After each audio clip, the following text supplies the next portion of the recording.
Hola, yo soy el Padre Omar. Bienvenidos a mi canal. Les comparto la lectura y reflexión del Evangelio de San Lucas, capítulo 20, versículos del 27 al 40. En aquel tiempo se acercaron a Jesús unos saduceos que niegan la resurrección y le preguntaron: Maestro, Moisés nos dejó escrito: si a uno se le muere su hermano dejando mujer pero sin hijos, cásese con la viuda y dé descendencia a su hermano. Pues bien, había 7 hermanos.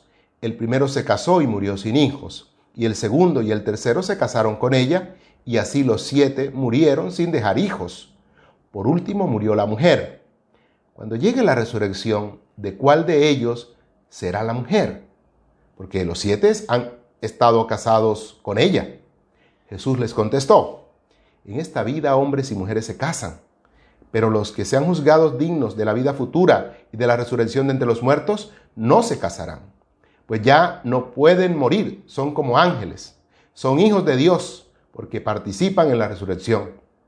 Y que resucitan los muertos, el mismo Moisés lo indica en el episodio de la zarza, cuando llama al Señor Dios de Abraham, Dios de Isaac, Dios de Jacob. No es Dios de muertos, sino de vivos, porque para Él todos están vivos. Intervinieron unos escribas: bien dicho, maestro, y ya no se atrevían a hacerle más preguntas.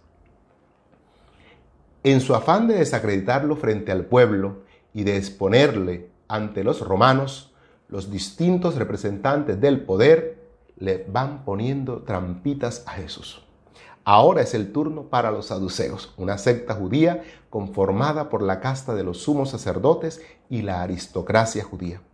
Se caracterizaban por su posición colaboracionista ante la ocupación romana y conservadores en algunos aspectos, como que no aceptaban más que los primeros 5 libros o Torá.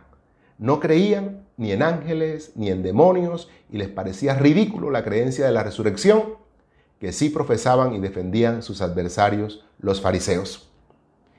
Apoyados en una tradición denominada Ley del Levirato, que legislaba sobre la obligación de dar descendencia al varón judío que muriera sin hijos, cuya responsabilidad caía sobre el familiar más cercano, quien debía desposar a la viuda, le proponen un caso hipotético y exagerado. Su propósito es doble: desacreditar a Jesús y de paso ridiculizar a sus adversarios fariseos.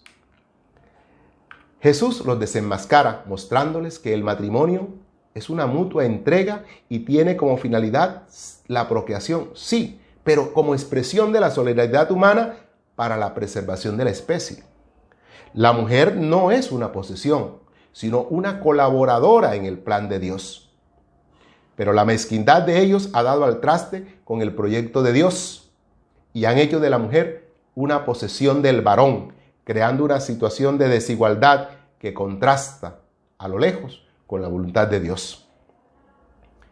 En la resurrección y la vida futura, hombres y mujeres serán como ángeles, dice Jesús.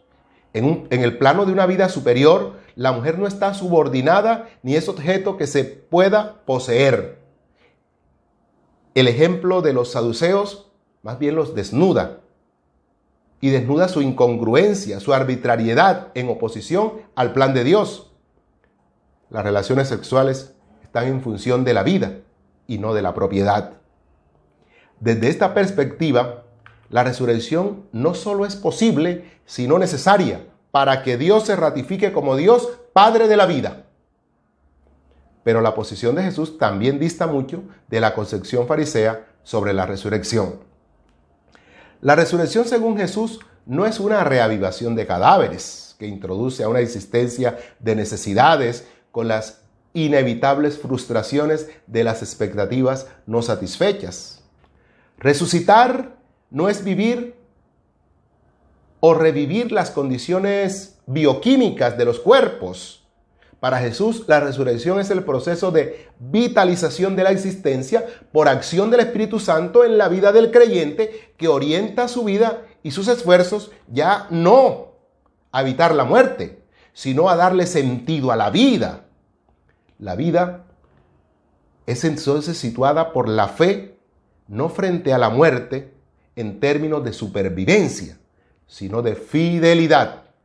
No se trata de prolongar egoístamente la vida, sino hacer presente la vida de Dios en la humanidad. La vida no es un proyecto personal que se agota con mi muerte. Es el proyecto de Dios al que yo contribuyo con mi fidelidad, a la manera de Abraham, de Isaac y de Jacob, que comprendieron que la razón de ser de su existencia no era sobrevivir, sino darle vida a un pueblo. Cuando nosotros entendemos esto, cuando nosotros realmente logremos captar el sentido de esto, habrá empezado en nosotros la resurrección, porque empezaremos a morir a nuestro egoísmo, lo que verdaderamente anula la vida y frustra nuestra existencia. Resucitar no es retener ávidamente la vida para mí, sino impregnar de vida la humanidad por la práctica del amor que avive la esperanza en las nuevas generaciones, asegurando la existencia futura de toda la humanidad. No se te olvide suscribirte a mi canal. Dios les bendiga a todos.